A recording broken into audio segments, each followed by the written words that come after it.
Terima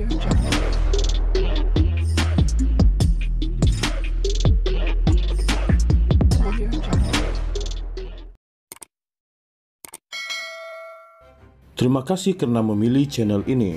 Sebelum kita mulakan video ini, sila pertimbangkan untuk menekan butang like, share dan subscribe dan aktifkan butang lonceng anda agar anda sentiasa mendapat info-info percuma pada setiap hari dari channel kami. Dan tinggalkan komen anda karena komen anda amatlah dihargai. Terima kasih. Pusat Membanteras Rasuah dan Kronisme C4 menggesa reformasi dilakukan terhadap sistem pengampunan di Malaysia bagi memastikan mereka yang layak saja diberi pertimbangan. Gesaan itu sebagai respons kepada keputusan Lembaga Pengampunan mengurangkan hukuman penjara dan denda terhadap bekas Perdana Menteri Najib Razak yang disabit bersalah dalam kes rasuah SRC International.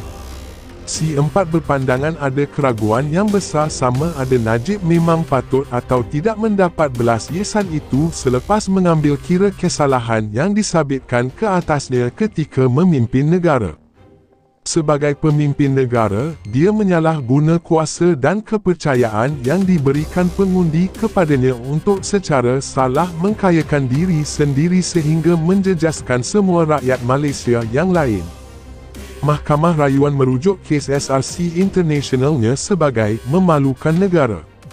Dia masih ada beberapa perbicaraan jenayah untuk kesalahan berkaitan korupsi yang lain dan penghakiman terus untuk tunggakan cukai RM1.69 bilion terhadap lembaga hasil dalam negeri, kata C4 dalam kenyataan hari ini. C4 berkata legasi Najib telah tercemar dengan kehilangan besar wang rakyat dan tindakannya telah menyebabkan negara menanggung hutang yang besar yang sepatutnya boleh disalurkan untuk manfaat rakyat pada tahun-tahun mendatang. Adakah ini orang yang benar-benar layak mendapat belas kasihan? Soal NGO itu. Beberapa hari lalu, Lembaga Pengampunan mengumumkan bahawa ia telah mengurangkan tempoh penjara Najib daripada 12 tahun kepada 6 tahun. Dalam mesyuarat pada 29 Januari, lembaga itu juga mengurangkan denda yang dikenakan ke atas bekas Perdana Menteri itu daripada RM210 juta kepada RM50 juta. Dengan itu, hukuman penjara Najib dijangka berakhir pada 23 Ogos 2028, namun dia boleh dibebaskan seawal Ogos 2026 selepas menjalani 2/3 tempoh hukuman atas dasar berkelakuan baik. Mengulas lanjut, C4 juga membangkitkan dalam kes Najib, kuasa pengampunan bergantung kepada budi bicara yang di-Pertuan Agong dan Badan Kehakiman juga menyatakan ia tidak boleh dicabar di mahkamah.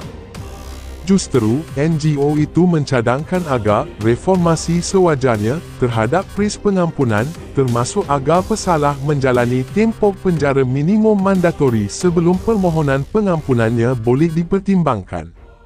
Kes yang sesuai perlu diperkenalkan bagi menegakkan keadilan dan kesaksamaan untuk semua, seperti tempoh minimum mandatori sebelum boleh memohon pengampunan, dan sekatan pengampunan ketika individu tersebut masih dihadapkan dengan pendakwaan jenayah yang serupa. Kita mesti benarkan perbincangan terbuka, jujur dan penuh hormat bagi isu ini demi kebaikan negara, kata C4.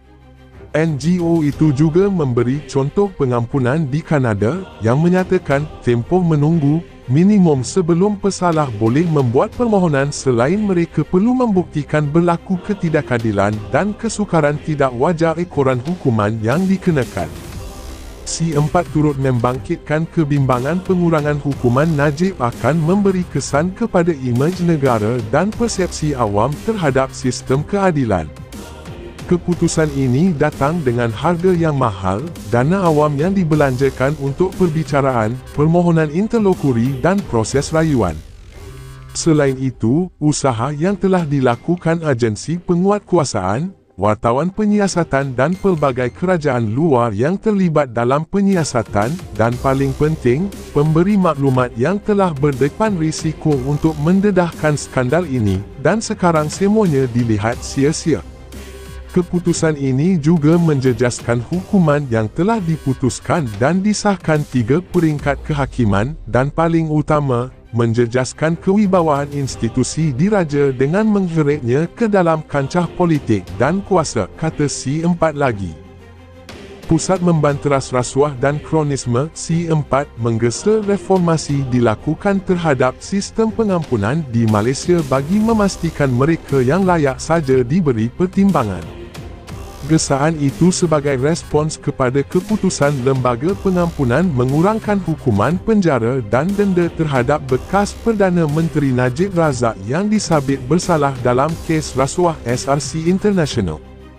C4 berpandangan ada keraguan yang besar sama ada Najib memang patut atau tidak mendapat belas ihsan itu selepas mengambil kira kesalahan yang disabitkan ke atasnya ketika memimpin negara.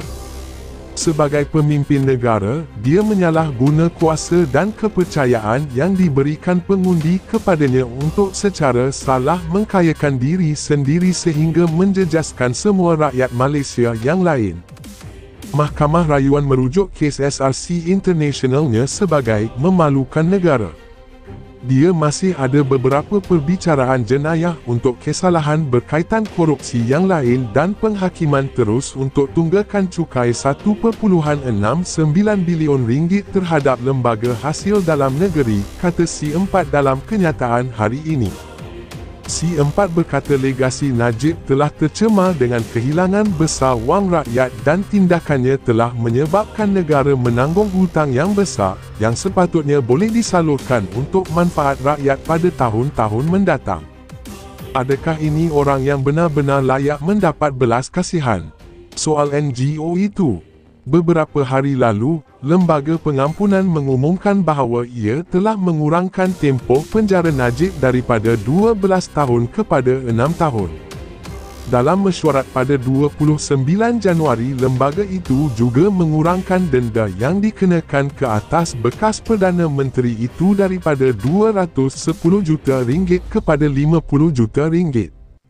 Dengan itu, hukuman penjara Najib dijangka berakhir pada 23 Ogos 2028, namun dia boleh dibebaskan seawal Ogos 2026 selepas menjalani 2/3 tempoh hukuman atas dasar berkelakuan baik. Mengulas lanjut, C4 juga membangkitkan dalam kes Najib, kuasa pengampunan bergantung kepada budi bicara yang di-Pertuan Agong dan Badan Kehakiman juga menyatakan ia tidak boleh dicabar di mahkamah.